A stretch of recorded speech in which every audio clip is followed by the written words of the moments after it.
Goeiemôre, dit is Johan Spies hier en ons kyk in ons nuusoorsigh tot 8 Maart en ons tema vandag is die verlosser van Israel. So ons wil 'n bietjie kyk wat gaan aan in Israel en hulle verlosser, wat is aan die gang in daardie betrokke land. Kom ons begin en ons lees saam uit Jesaja 49, die 7de vers. So sê die Here, die verlosser van Israel, sy heilige, aan die diep veragte, aan hom wat 'n afskuw is by die volk, 'n knegg van die heersers.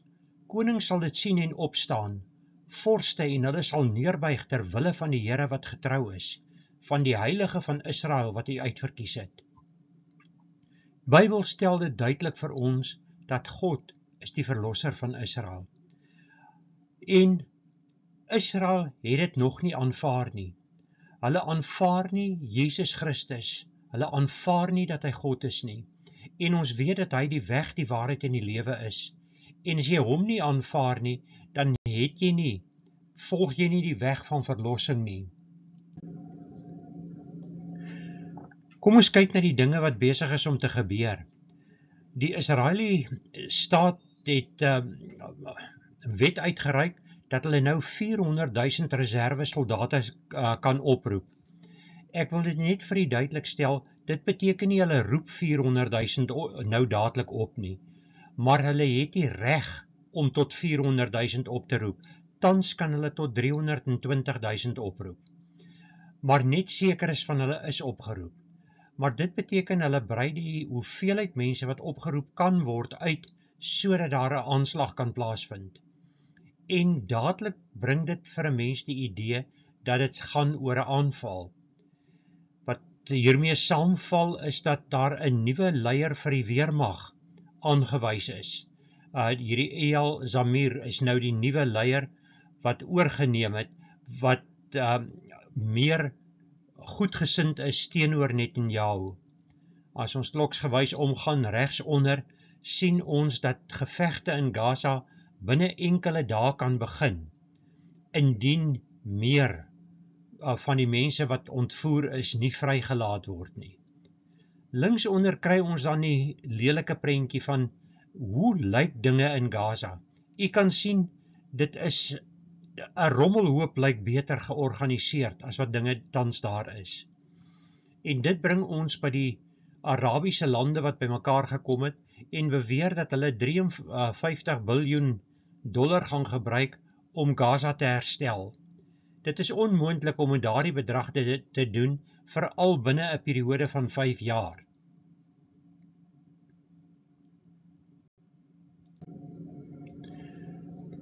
Ons sien dat Israel beskuldig word daarvan dat hulle volksmoord pleeg. En omdat dit gebeur, moet die kerk 'n groter rol speel om Israel te beskerm teen hierdie dinge wat gesê word.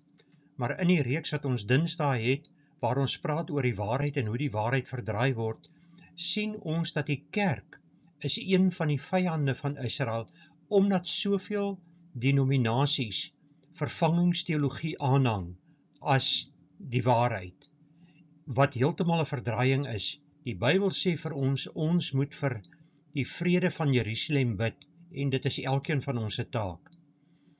Israel gaan voort om te leef onder 'n klomp dinge wat gebeur, en een daarvan is terroriste wat veral uit die Samaria en Judea gebied kom, wat mense aanval. Hier sien ons nou weer 'n aanval wat in Haifa by 'n busstasie gebeur het, waar 4 mense gewond en 1 dood is deur 'n aanval met 'n mes. En hierdie tipe ding kom daarom nie daagliks nie, maar daar kom minstens 1 so voorval per week in Israel voor. Regsonder ons het net nou gesien hoe Gaza totaal vernietig is, maar tydens Ramadan hou hulle in die aandfees. Hulle is veronderstel om deur die dag te vas en in die aand vier hulle dit dan met 'n fees. Kyk net na die kos wat daar beskikbaar is op die tafel en sien jy 'n uitgehongerde persoon tussen hierdie. Met ander woorde, die hele ding wat gesê word dat daar kos weerhou word van Gaza is 'n leuen, en hier sien ons dit duidelik. Dan is die ander interessante ding wat in die wêreld rondgaan, is dat Israel blameer word. Israel mag niks doen in hierdie maand van Ramadan nie, want dit is die moslems se heilige maand. Maar as ons kyk, wanneer val die moslems Israel aan? Hulle val hulle aan op hulle vakansiedae. Ons dink byvoorbeeld terug aan die Yom Kippur oorlog. Dit is een van die heiligste dae op die Joodse kalender, en dit is wat hulle aanval. En dit wys vir jou die verskil tussen mense wat verstandelik reg kan dink en wat 'n billikheid in hulle self het, teenoor mense wat ontneem is van die volle waarheid. Selfs die Jood ken nog nie die volle waarheid nie, maar hulle is baie nader daaraan as hierdie ander groepe. Ek het reeds gepraat oor die foto links onder, oor die plan wat by die Arabiese State-konferensie gehou is, dat Egipte beplan om vertydelik 'n internasionale koalisie daar te vorm, wat in die plek van Hamas in beheer moet wees. Maar nie een van hierdie lande is bereid om Hamas uit te roei nie. En Hamas is die een wat al die kos steel wat inkom. So gaan Hamas ook al die voorrade steel wat hulle instuur om die plek te herbou. So die hele voorstel berus daarop dat dit 'n prakties onuitvoerbaarheid is as gevolg van Hamas wat in die gebied teenwoordig is. President Trump het hierdie week sy toespraak in die Amerikaanse parlement gehou, die gekombineerde kamers, en hy het hierdie klompie mense wat ontvoer was op 7 Oktober 2023 laat oorvlieg Amerika toe, en hy het met hulle gesels. En in sy gesprek met hulle het hy onder die indruk gekom van die toestande wat daar heers. En daarom tree president Trump op soos hy optree, wat hy wil hê dat Hamas heeltemal uitgeroei moet word. Ek het gepraat oor die probleme wat Israel het in Judea en Samaria, en hier is weer 'n Hamas terrorist wat in Jenin, dit is redelik in die noorde, so dis in Samaria, wat daar dood is, terwyl dit is nou tydens operasies wat die IDF daar uitvoer, en hulle voer al hoe meer operasies uit. Ons sien dat Hamas verwerp Trump se ultimatum wat hy aan hulle gestel het, want hy het vir hulle gesê, hulle moet binne 10 dae alle nie krygsgevangenes nie, almal wat hulle ontvoer het, teruggee lewend en dood. Daarna is dit verander, dat daar is nog 'n 60 dae vredetyd gaan wees tydens hulle feestyd, as hulle 10 lewendige ontvoerdes teruggee. Maar hulle verwerp alles wat daar gesê word, want hulle besef dat hulle lewe is afhanklik daarvan om daardie klompie ontvoerdes nog aan te hou. Dit is verskriklik om so iets te sê, maar Israel moet die besluit neem om Gaza plat te skiet van een kant na die ander kant, en in die proses gaan die 24 oorlewende ontvoerdes ongelukkig ook sterf. Dis 'n ongelukkige voorval wat plaasvind, maar dit gaan verhoed dat nog duisende terroriste, mense wat gevonnis is weens moorde wat hulle gepleeg het, uit die Israeli tronke vrygelaat word. Om druk in die Midde-Ooste toe te pas, oorweeg Trump dit nou om toe te sien dat Iran glad nie meer olie kan uitvoer nie. Op die oomblik werk dit so, Iranese skepe laai olie op, hulle vervoer dit 'n end in die see in tot hulle in internasionale water kom, dan word dit oorgepomp op sogenaamde spookskepe, wat dan onder ander lande se vlae gaan en die olie versprei. Maar dit beteken dat Iran nog steeds die geld in die hande kry vir die olie. En Trump wil hulle nou in 'n posisie plaas waar hulle geen fondse gaan ontvang, dat hulle kan verder gaan met wat hulle doen nie. En ons gaan net nou 'n bietjie gesels oor wat hulle besig is om te doen. Hier is ons sommer dadelik by wat hulle gaan doen. Iran het op hierdie oomblik volgens die internasionale atoomenergieagentskap gevind dat daar reeds genoeg Iran verryk is om 6 kernwapens te bou. Hulle het hier Iran verryk tot ver bo 80%. Hulle kan 6 kernwapens bou en hulle het dit moontlik al gebou. Maar op die oomblik is Iran se probleem of God se voorsiening, hoe jy ook al daarna wil kyk, is dat hulle nie in staat is om missiele te kry wat hierdie kernbomme kan vervoer nie. Die missiel gaan die kernwapen laat ontplof as hy afgevuur word of hy gaan nie sy teiken bereik nie. So die aflewering van hierdie wapentuig is nog verkeerd om die bomme te laat ontplof. Maar dit wys vir jou waarheen Iran op pad is. En is interessant as 'n mens kyk hoe die Christendom besig is om te groei in Iran. Iran word beskryf as die land waar die vinnigste groei van die Christelike kerk plaasvind ter wêreld. En dit in 'n land waar hulle vervolg word en doodgemaak word as hulle van geloof verander. Volgens Nasrallah se seun het Nasrallah gehuil oor die tragedie wat hulle getref het toe die beepers in hulle sakke ontplof het. Mossad het daar baie goeie taak uitgevoer, want hulle het geweet dis net skuldiges wat daardie beepers gaan dra. Hulle huil as hulle mense sterf wat moord moes pleeg. Maar as hulle moord pleeg, dan huil hulle glad nie. Dan glo hulle, jy het jou saligheid so verkry. En ons sien regs onder die motors hoe dit staan. Dit is die moslems wat op die Tempelberg by mekaar kom om te aanbid in veral die Al-Aqsa moskee. En hierdie moskee, weet ons, is 'n plek waar hulle opgesweep word om juis uit te gaan en moord te pleeg.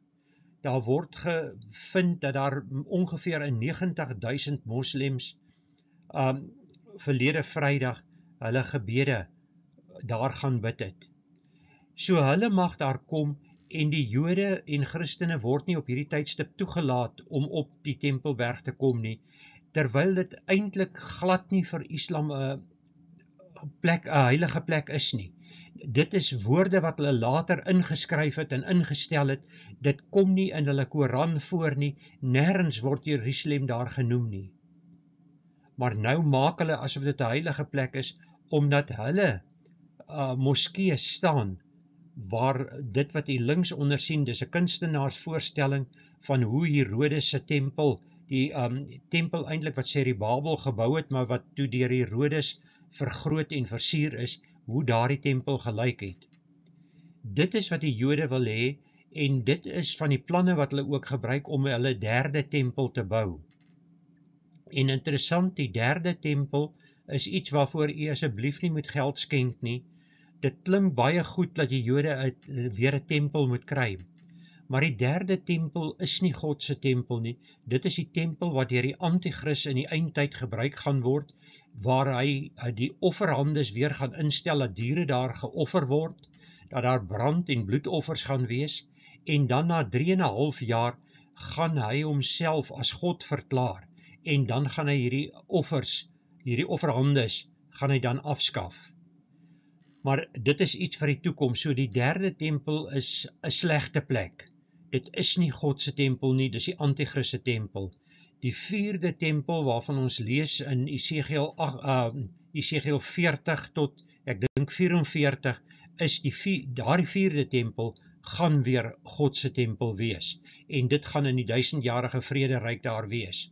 So jy kan ook sommer sien, as jy nie aanvaar, of as jy aanvaar dat ons reeds in die vrederyk is u siening van die Bybel bietjie verkeerd, en jy kan nie die Bybel werklik beoordeel volgens dinge wat gebeur nie. Die wapentuig linksbo is van die wapens wat nou gelewer is aan Israel, en dit is wapens, die sogenaamde bunkerbusters, waarmee hulle ondergrondse teikens kan platskiet. Dit is een van die dinge wat Trump gedoen het, is om hierdie klomp wapens vir hulle te stuur. Regsbo sien ons die volgende ding wat Trump gedoen het, en dit is dat die universiteit, Columbia Universiteit, se geld moet eens absoluut gesny is. Dit is biljoene dollars wat hulle verloor as gevolg van hulle antisemitiese houding. Columbia Universiteit in New York is die een waar hulle die Jode fisies aangeval het, Joodse kinders wat wou klas bywoon, want dis een van die prestige campusse in Amerika. So baie, veral Jode het hulle kinders soontoe gestuur vir verdere opleiding daar. Maar dit het in 'n setel van die Arabiese lande verander. En nou onttrek Trump hulle geld. Dit is terloops die sogenaamde president wat ons sal noem die kanselier van die universiteit wat so geweier het om vrae te beantwoord toe sy gevra is wat is antisemitisme en gelukkig is sy intussen reeds ontslaan. Trump het alle militêre hulp aan Oekraïne gestaak na die botsing tussen hom en Zelensky. En aan die een kant, as jy na hierdie reeks kyk, sal jy sien, ek het nog elke keer die kant van Oekraïne gekies, want as jy kyk na die geskiedenis, is Oekraïne verskriklik sleg deur Rusland behandel oor die eeue heen. Dit is nie 'n onlangse ding nie. En dit terwyl die breinkrag van Rusland eintlik uit Oekraïne en Belarus, of soos ons hom ken, Wit-Rusland, dit is waar die breinkrag vandaan kom, dit is die mense wat die meeste bereik het op akademiese, intellektuele gebied in Rusland kom uit die twee gedeeltes. Maar Belarus het 'n marionet aan die hoof wat alles doen, wat Rusland wil hê hy moet doen, en Rusland wil eintlik hê dat Zelensky ook vervang moet word deur 'n marionet wat net luister na hulle. Maar ongelukkig is die persoonlikhede van Trump en Zelensky te veel ooreenstemmend. Elkeen is redelik bombasties en eie geregtig en twee sulke persone gaan mekaar moeilik vind. So, dit is 'n jammer gebeurtenis wat plaasgevind het, want dit kan meebring dat Zelensky wel vervang gaan word, maar dit sal ook deur 'n Russiese marionet wees, so dan word Oekraïne weer deel van Rusland. So dit is 'n tragiese ding wat gebeur. Ek stem heeltemal saam, daar is 'n klomp korrupsie in Oekraïne. Daar was baie meer gewees, dit het al verminder, maar dit het nog nie verdwyn nie. Maar dit is jammer dat ons nie hierdie samewerking moet kry nie, en dat Oekraïne eerder oor die vingers getik word, dat hulle sake in orde moet kry. As ons kyk na korrupsie, en as dit jou teken is, dat jy sekere lande glad nie kan verdra nie, dan kan ek dink aan 'n hele klompie lande, veral in my onmiddellike omgewing, wat ook heeltemal uit alle boeke geskryf moet word. En dit is besig om te gebeur eintlik. Dan is daar 'n interessante verslag wat nou eers bekend gemaak word, dat 'n Russiese missielsdeskundige Iran besoek het, na daardie eerste aanval wat hulle in April 2024 geloods het op Israel. En sy besoek was 2 weke voor die Oktober aanval. Met ander woorde, dit was einde September, begin Oktober verlede jaar. Hoekom besoek 'n Russiese missielsdeskundige 'n land soos Iran? Om hulle te help om hulle teiken beter te tref. Die tweede aanval was baie beter, maar hy is ook afgeslaan. Is dit Israel wat so goed is dat hulle dit kan doen? Baie mense sê so. Maar ons het in die begin gelees dat Israel 'n verlosser het. En dat hulle verlosser hulle gaan red van hierdie soort ding wat gebeur. En ek dink baie van die dinge wat daar gebeur in die Midde-Ooste is eintlik in die hand van God. Maar die mens het so ver weggedwaal van God dat jy nie meer die hand van God raak sien in dinge wat gebeur nie. Dit bring ons in 'n volgende gedeelte van die wêreld, en dit is hierdie geslagsveranderinge in Amerika. Mense wat van geslag verander en dan deelneem aan sport, soos hierdie een wat die 3-sprong rekord met meer as 2 meter verbeter het. Dit wys vir jou dat die spierontwikkeling in iemand wat aanvanklik 'n man was, baie beter is as wat dit is in iemand wat nog altyd 'n vrou was.